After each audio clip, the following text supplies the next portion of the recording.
En manchette aujourd'hui, reprise du tourisme, spectacle test à l'Université Laval. Bonjour à tous et bienvenue à votre bulletin d'information sur les ondes de CTRB, votre télévision locale et régionale. Alain Bellumeur au pupitre qui vous souhaite la bienvenue à ce bulletin de nouvelles.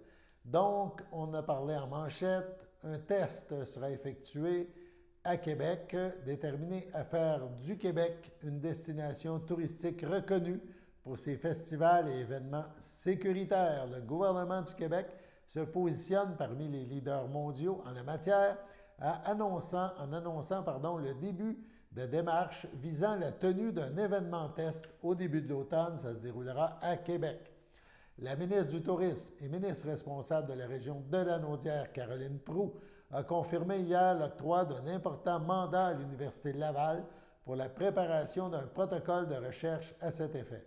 Le Québec devient ainsi la première province canadienne à prendre cette initiative. Selon le contexte sanitaire, l'événement test prendra la forme de 2 spectacles, soit un à l'extérieur et un en salle, qui seront encadrés par une démarche scientifique rigoureuse et approuvée par les autorités de la santé publique. On écoute Caroline Proulx à ce sujet. Le Québec devient la toute première province où sera élaboré un protocole de recherche qui vise la tenue d'un concert test. On va continuer donc de positionner le Québec comme un chef de file en matière de recherche scientifique en lien avec la COVID-19. On favorise évidemment le partage de connaissances à l'international sur les divers aspects de l'adaptation aux nouvelles réalités liées à la pandémie, donc surtout dans des concerts. La mise en place d'un événement encadré par une démarche scientifique va donner ou produire, je devrais dire, des données qui vont être extrêmement utiles au secteur touristique pour continuer de s'adapter à la réalité pandémique et post-pandémique. Un des objectifs de cette démarche scientifique-là, c'est de bien outiller nos promoteurs de festivals et d'événements pour la tenue d'événements d'envergure, en tenant compte évidemment de la nouvelle réalité de la COVID-19 et également de la sécurité des visiteurs. Le protocole va être mis en place par l'Université Laval, va permettre de définir donc les balises qui seront à être respectées pour la présentation de ce concert historique-là, cueillette de données et préparation du bilan également par l'Université Laval. Protocole de recherche qui va être soumis évidemment à un comité d'éthique pour assurer l'intégrité de la démarche. Il devra également donc être approuvé par la Direction générale de la santé publique, la Direction régionale de la santé publique ici de la capitale nationale, étant donné que l'événement aura lieu à l'intérieur de la ville de Québec. Les paramètres définissant où s'arrêtera les gens qui pourront participer au concert seront donnés un peu plus tard. Donc, tous les détails logistiques, c'est le ministère, ce qui concerne les détails logistiques, c'est notre ministère, ici au tourisme, qui est en lien avec Prodis.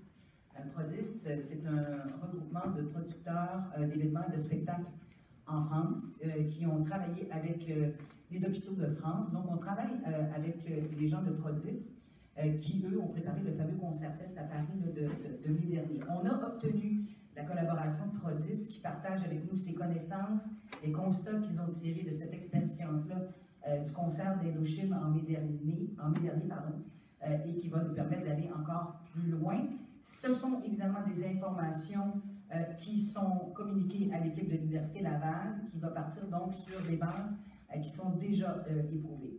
Tous les détails de la tenue de l'événement seront communiqués dans les prochaines semaines. Déjà, je peux vous dire que ce grand rassemblement-là sera gratuit pour les personnes qui vont participer sur une base volontaire. Le gouvernement du Québec a toujours dit qu'il serait présent pour soutenir les promoteurs du secteur touristique. L'annonce d'aujourd'hui en fait témoignage de façon évidente avec tous nos partenaires. On va faire un pas immense vers la réalisation d'événements sécuritaires. En terminant, mon souhait le plus cher, c'est qu'avec le succès de ce projet-là, le Québec soit reconnu partout à travers le monde pour ses événements sécuritaires qui puissent également démontrer qu'il est prêt à recevoir les visiteurs Tous les acteurs du milieu touristique travaillent très, très fort pour s'assurer d'une relance qui va être colossale de la destination du Québec.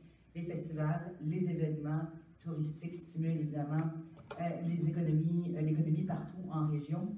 Donc, je suis convaincue que cette initiative va être salutaire dans le contexte de notre relance touristique et économique ici au Québec. Merci. On poursuit et maintenant, vous avez sûrement entendu parler du tournage du film à Montréal. Ça se déroule à Montréal, d'une méga production. On parle de la compagnie Paramount qui tourne Transformers 7. Donc, eh bien, il pourrait y avoir dans ce Transformers 7 un peu de Berthierville. Donc, un peu de Berthierville dans ce film à grand déploiement, fort populaire.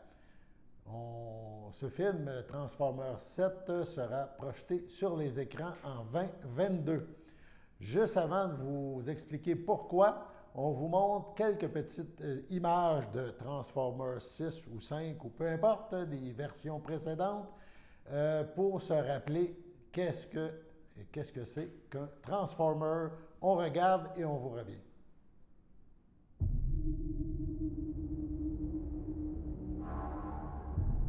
C'est la plus grande avancée en physique moderne depuis la fission nucléaire. Un métal rare, de nature moléculaire instable.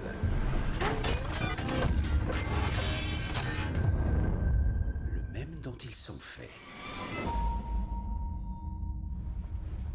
Par ici! Tout droit! Vous avez jamais vu un camion comme celui-là?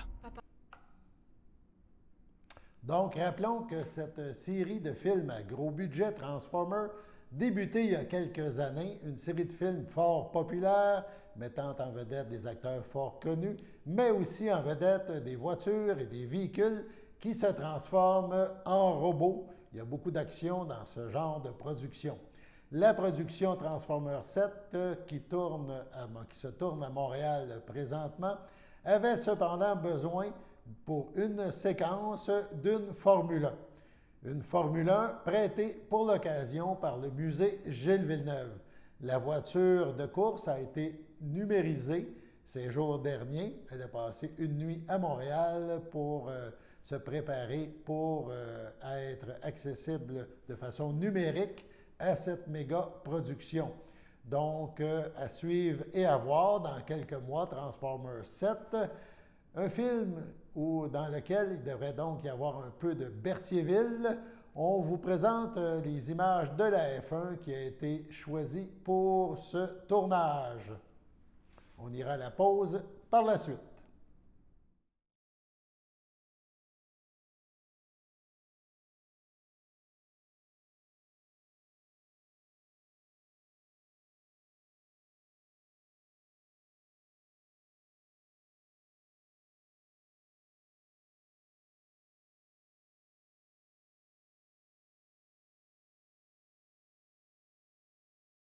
Sachez que vous pouvez nous faire part de vos commentaires, soit pour une annonce gratuite sur notre babillard ou toute autre suggestion en nous rejoignant par téléphone au 450-836-5103, 450-836-5103, ou bien par courriel tvcberthierville@hotmail.com, sur Facebook en écrivant Facebook CTRB. Et surtout, n'hésitez pas à visiter notre chaîne YouTube afin d'y retrouver une grande partie de notre programmation sur YouTube CTRB. Les émissions sont classées par catégorie, vous permettant de chercher moins longtemps. Vous pouvez aussi cliquer sur le rectangle rouge « S'abonner » pour être à l'affût des dernières émissions enregistrées.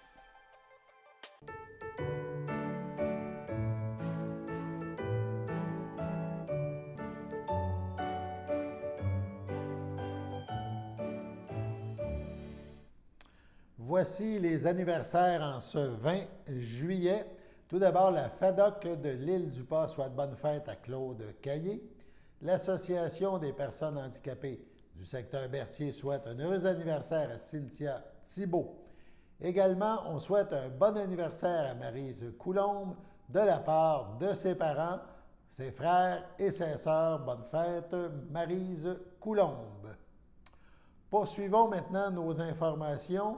On revient à une nouvelle qui est un peu la suite d'une autre qu'on vous a présentée il y a quelques jours, soit le nettoyage des berges du Saint-Laurent. Un autre nettoyage des berges a eu lieu hier. Ça s'est fait par l'organisme des bassins versants de la zone Bayonne. Jean-Pierre Gagnon, chargé des communications à l'organisme, Bruno Vadnet, maire de Saint-Cuthbert, et Paul Savoie, comédien et résident de Saint-Cuthbert, étaient tous présents. Voici quelques images de cette collecte de rebut qui souvent encombre nos cours d'eau. Donc, un beau geste. On regarde ces images.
Ben, merci à toute la gang, merci à Jean-Pierre de nous avoir invités. Il est où Jean-Pierre? Je ne le vois pas. Il est là, salut, merci beaucoup. C'était bien le fun, bien agréable. On a commencé pas trop tard ce matin. Il nous avait dit d'emmener du chasse-moustique. Je ne l'avais pas emmené, puis effectivement, ça prenait du chasse-moustique. Quand on débarquait dans les herbes hautes, ils nous trouvaient, c'était pas long. Fait que c'était bien le fun. On a ramassé quand même pas mal de stock. On s'est bien amusé. Belle journée, humide, chaud. C'est parti dans le chaud, c'est sûr que le fleuve, ça l'amène bien des matières. Mais moi, j'ai été agréablement surpris quand on a traversé vers le Chicot. Il n'y avait à peu près pas de débris. C'est sûr qu'il y avait peut-être du monde qui avait déjà passé pour en ramasser. Mais j'ai trouvé que la municipalité de Saint-Cuthbert, les gens étaient quand même propres parce qu'il n'y avait pratiquement pas de rebut à ramasser. Et tu sais, comme on disait, quand on était jadis, on avait tendance des fois à déposer des choses à des endroits qui étaient plus à notre vue, si on peut dire. On les voyait moins, là. Et on a vu, il y avait certains dépôts qui auraient pu être faits par certaines personnes, mais les gens sont beaucoup plus sensibilisés aujourd'hui à l'importance d'essayer de maintenir notre environnement, si on peut dire. Ça vient de Montréal. Ça vient de Montréal. Celui-là, il vient de Montréal. C'était marqué en quelque part. Qui m'ont dit, là. Mais, 2007. Ouais. Mais celui-là, il s'en vient à Saint-Cuthbert parce qu'il est encore dans un bon état. Fait que vu qu'on récupère, il s'en vient à Saint-Cuthbert, je le mets dans mon camion puis on l'emmène. Ben, comme je disais, moi j'en ai toujours eu chez moi parce que quand le service incendie m'appelait à 3 h du matin pour me dire qu'il y avait un arbre de brisé dans le chemin à tel endroit, ben, à la place de déranger les employés de la ville, ben, je mettais ça un cône comme ça dans mon camion. Fait que, pour ceux qui seront à la mairie dans le futur, ben, ça serait bon qu'il y ait un cône, ou 2 cônes mettons, chez eux, parce que ça se peut que le téléphone sonne des fois. Là, il y a des messages là-dedans aussi. Oui, la politique environnementale municipale est là. Oui. Puis pour ajouter à ce que Bruno a dit tantôt, c'est le fun, parce que quand il a parlé de son constat sur la rivière Chicot, il faut dire que cette année, c'est la 6e corvée qu'on fait. Vous êtes presque avec nous autres, c'était Hervé depuis le début. Mais que l'année passée, à titre expérimental, on avait fait 2. Et dont une, c'était les Amis de la Chicot. Puis c'est important de dire qu'on avait nettoyé. C'est pour ça l'agréable constat aujourd'hui. On a fait 2 km. Et une équipe dont Charles Cardinal était avec nous autres. On en avait, Claude était avec nous autres aussi. Donc, il y avait des gens, des Amis de la Chicot, on a fait le tronçon, puis on l'avait fait vraiment de façon ciblée, puis vraiment, vraiment correcte. Donc aussi, c'est agréable de remarquer ça. Que là, tu te faire le constat, comme tu as dit tantôt, Bruno, que c'est plus propre, il manque de stock. On a été faire aussi, pour ce que Bruno a dit, on a été faire le bout de l'île du nid d'aigle aussi ce matin. Donc, c'est notre butin combiné pour les deux. Puis, faire une conclusion rapide, moi je pensais pas qu'un jour, c'est ça que dans nos corvées de nettoyage, on pourrait récupérer du stock qui va servir encore à une municipalité. C'est pas mal de fun, ça. Puis en finissant, il faut que je fasse attention. On a toujours des merveilleux supporters financiers, des commanditaires qui nous permettent de faire ce beau nettoyage-là. J'ai nommé Desjardins d'Autrey, même s'il y en a qui voient le caisse populaire Desjardins des Côtes-de-Vertier des îles. Mais en tout cas, c'est un vestige important. On va l'amener à la caisse Desjardins d'Autrey. Oui, parce que ça a été récupéré. On a aussi le pacte rural de la MRC d'Autrey. On a le mois de l'eau du ministère de l'Environnement du Québec. On a EBI Environnement. Et enfin, au niveau de la diffusion puis de la belle visibilité, on a CTRB TV. Merci beaucoup. Vous êtes avec nous. En parlant des jeunes, je dirais à Saint-Cuthbert, la gang de 6e année, on commence à nettoyer des choses. Et maintenant, il y a un mouvement qui est prêt à s'installer à Saint-Cuthbert pour que chaque résident de rang nettoie le rang. Dans Sam-Chicotte, on a eu Charles, un gars de 6e année, c'est lui qui avait commencé ça avec ses parents. On a eu 3 voyages de pick-up de même à la municipalité un dimanche matin. Ça veut dire, nous autres, on veut créer un mouvement. La municipalité, veut dire, pour nous autres, c'est de l'or en barre. Ça nous aide dans le sens qu'on veut instituer ça à chaque année. Ça fait partie, puis de dire Édouard, là, je l'ai vu faire avec les pneus, là, de dire ça y va. L'expérience, c'est sa 2e cette année. Ah oui, bravo, hein? Oui, puis pour continuer aussi, Daniel, c'est qu'est-ce qui est le fun, c'est que j'ai rencontré un citoyen de l'île Saint-Ignace la semaine passée, un M. Proux, puis il m'a dit que ça, c'est pas mal le fun, parce qu'avec la visibilité que vous donnez, puis là, les corvées de nettoyage, les gens commencent à en entendre parler dans les îles, puis dans le Chenal du Nord, tout ça.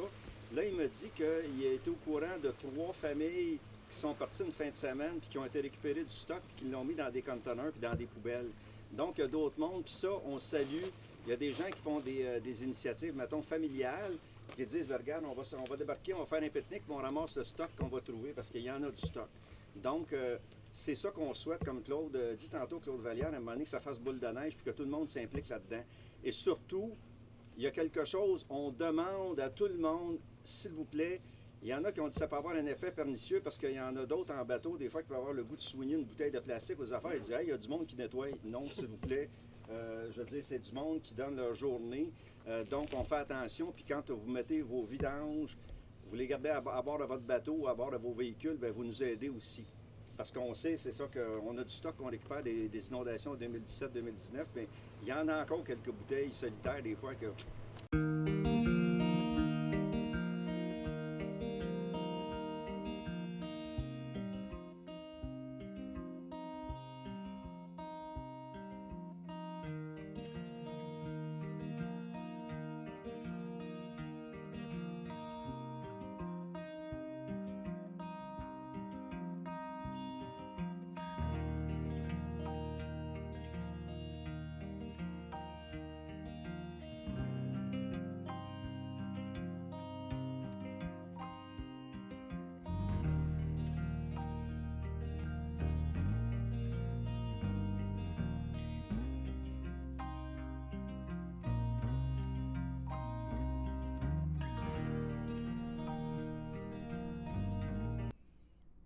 Un beau geste pour l'environnement. Toutes ces ordures se retrouvaient dans un cours d'eau, donc dans le fleuve, et ont été récupérées. Bravo à ces gens qui œuvrent pour améliorer notre nature. Allons maintenant à la pause.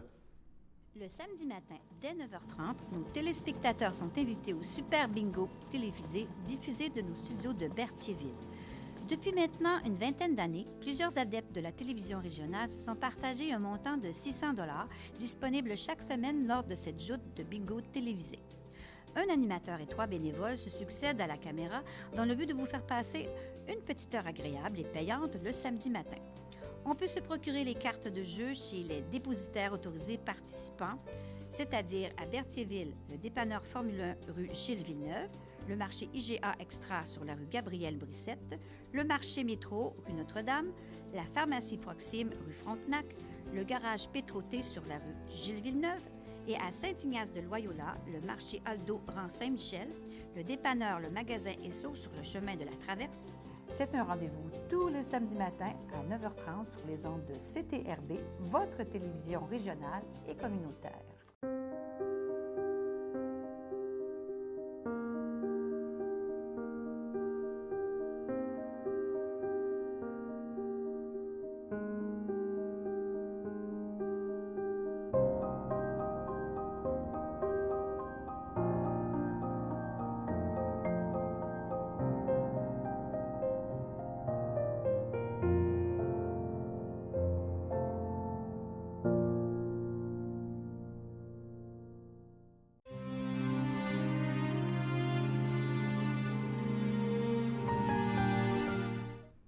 Au CHEDL de Saint-Charles-Borromée, le 17 juillet dernier, à l'âge de 79 ans, est décédé M. Claude Dufresne, époux de feu Shirley Jasmin, demeurant à Saint-Ignace de Loyola. Lui a précédé Léona, Jacqueline Jean-Guy et Marguerite Jasmin, Ronald, Ginette et Denise Dufresne. Il laisse dans le deuil ses enfants. Nathalie Dufresne, Serge Brisebois, Sylvie Dufresne, Sylvain Lacombe, Nancy Dufresne, Bernard Paquin, Claude Junior Dufresne, Mélanie Dubois, ses petits-enfants, Jessica Bellé, Jonathan et Héloïse Lacombe, Marianne et Gabriel Paquin, Mika, Rose et Rémi Dufresne, ses sœurs, son frère, ses belles-sœurs et beaux-frères, Fernande Dufresne, feu Rosaire Pelletier, Yolande Dufresne, feu Richard Gervais, Jean-Luc Dufresne, feu Raymond Sylvestre, Jacques Dufresne, feu Claudette Dufresne, Lucille Jasmin, Camille Ladouceur, Paul Jasmin, Pierrette Bourgeot, Marcel Jasmin, Francine Bellé, André Jasmin, Lucie Major, Claudette Perrault, feu Maurice Jasmin, Pauline Maillet, feu Réal Jasmin, Huguette Leroux, feu Jacques Jasmin, France Bourgeot, feu Yvon Jasmin, ainsi que plusieurs neveux, nièces, autres parents et amis. La famille tient à remercier le personnel de la Villa Berthier et l'unité des soins palliatifs du CHDL qui, de près ou de loin, ont pris soin de M. Dufresne dans les derniers moments de sa vie. La famille accueillera parents et amis mercredi le 4 août de 10h à 10h le matin en l'église de Saint-Ignace de Loyola. Suivront les funérailles à 11h. M. Dufresne sera inhumé au cimetière de Saint-Ignace le même jour.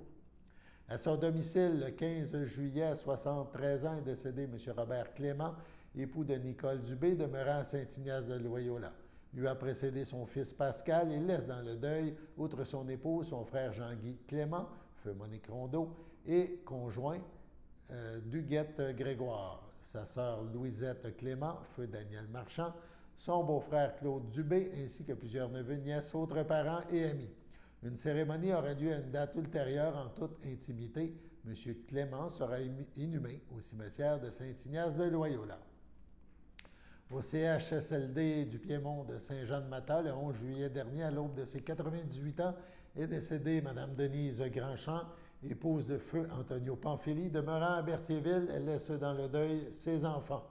Adèle Normand Courchaine, José Pierre Lavallée, Héléna, André Hélène Michaud, Jacques Joanne Savard, Jean-Pierre Linda Piché, Patricia Louis Bernet, ses petits-enfants, Anne-Marie Courchaine, Louis-Philippe Gervais, Élisabeth Gervais, Julie Gervais, Simon Gervais, Jonathan Panfili, Audrey Panfili, Gabriel Davio, Hubert Davio, son arrière-petit-fils Charles Veillet, ses beaux-frères et belles-sœurs, Luigi Panfili, Muriel Destran, Marguerite Panfili, Michel Liard, Marie Panfili, Laurent Brissette, ainsi que plusieurs neveux, nièces, autres parents et amis. La famille accueillera parents et amis au complexe Thériault à Berthierville le jeudi 22 juillet. Dès 12h30, suivront les funérailles en l'église de Berthier à 14h30. Mme Grandchamp sera inhumée le même jour au cimetière de Berthier. Au CHDL de Saint-Charles-Borromée, le 11 juillet, à l'âge de 70 ans, est décédé M. Donald Murphy, époux de Dany Laforêt, demeurant à Saint-Ignace de Loyola. Il laisse dans le deuil, outre son épouse, ses enfants, Jonathan, Cassandre Boisclair, Jenny, Alexandre, Mélanie Dornenberg, ses petits-enfants, William, Amy, Héloïse et Xavier, ses frères, sœurs, beaux-frères et belles-sœurs. Normand Murphy, feu Jeanne d'Arc McGrath, Roger Murphy, Shirley Murphy, Fabrice Saint-Martin, Gérald Murphy, Dorothée Murphy, André Lacomte, Jimmy Murphy, Guylaine Murphy, Hérole Laforêt, Christiane Guévremont, Linda Laforêt, Pierre Saint-Martin, ainsi que plusieurs neveux, nièces, autres parents et amis. La famille accueillera parents et amis le 7 août, samedi, dès 13h. Au complexe funéraire Thériault de Berthierville, suivra une cérémonie à la chapelle du complexe à 15h. M. Murphy sera inhumé au cimetière de Saint-Ignace de Loyola le jour même. Au nom de CTRB et de son personnel, nous souhaitons nos plus sincères sympathies aux familles éprouvées. Passons maintenant à la météo.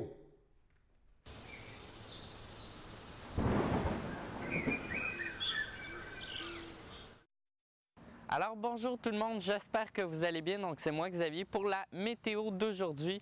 Alors pour cet après-midi, on annonce une température de 24 degrés avec un ressenti de 29. Température plutôt confortable, mais il y a des petits risques d'averses et même de la faible pluie en soirée. Parlant de ce soir, on parle d'une température de 20 degrés avec un ressenti de 22 et il va y avoir des risques de pluie. Pour les possibilités de précipitation, on s'attend entre 2 à 4 mm de pluie et de 1 à 3 pour demain matin. Donc ça va vraiment se poursuivre jusqu'au matin, donc il va y avoir de la faible pluie. Parlant de demain matin, faible pluie avec une température plutôt faible de 16 degrés avec un ressenti de 15, mais ça c'est juste le matin. Pour demain après-midi, on s'attend à une température un peu plus confortable, 24 degrés avec un ressenti de 27 et ça va être plutôt ensoleillé au moins. La qualité de l'air est acceptable, le niveau de UV est modéré et le pollen est bas aujourd'hui. Les mouches à chevreuil sont présentes en quantité modérée, les moustiques en quantité élevée et les mouches noires en quantité faible. J'ai un petit avertissement de Environnement Canada à vous communiquer concernant des vagues de smog qui vont nous parvenir ici à Berthierville. Donc c'est plutôt inhabituel, mais étant donné les feux qui ont eu rage dans le nord-ouest de l'Ontario, eh bien les vents vont amener des particules de smog ici dans notre coin. Donc faites attention, c'est pas très dangereux. Ça va amener une qualité de l'air beaucoup moins bonne que d'habitude. Donc faites attention, surtout si vous êtes asthmatique, surtout les enfants qui sont asthmatiques. On parle aussi des personnes âgées et des personnes ayant des maladies au cœur ou des maladies respiratoires. Ça va être un peu plus dur de respirer. Donc faites attention, si vous faites des activités de grande endurance, faites-les à l'intérieur le plus possible. Donc merci beaucoup tout le monde, c'était la météo pour aujourd'hui et passez une excellente journée. On termine avec notre bilan COVID en date du 20 juillet. Dans la Naudière, on parle de 31 cas actifs, aucune hospitalisation, aucune personne aux soins intensifs. Le nombre de décès n'a pas bougé et c'est tant mieux depuis plusieurs jours à 517 décès. 23 576 Lanaudoises et Lanaudois qui ont contracté la COVID-19 sont aujourd'hui rétablis. Par MRC, eh bien, c'est assez simple. 27 des 31 cas sont dans les Moulins et l'Assomption. 16 cas à l'Assomption, 11 cas dans la MRC des Moulins. Pour les 4 autres MRC, Joliette, Matawini, Montcalm et la MRC de Dautré, pour l'ensemble de ces 4 MRC, on compte seulement 4 cas. Donc, ça va dans le bon sens. Espérons que ça se poursuive encore longtemps. Voilà, c'était votre bulletin d'information sur les ondes de CTRB. Alain Bellumeur qui vous invite à être des nôtres demain pour la prochaine édition. Bonne soirée.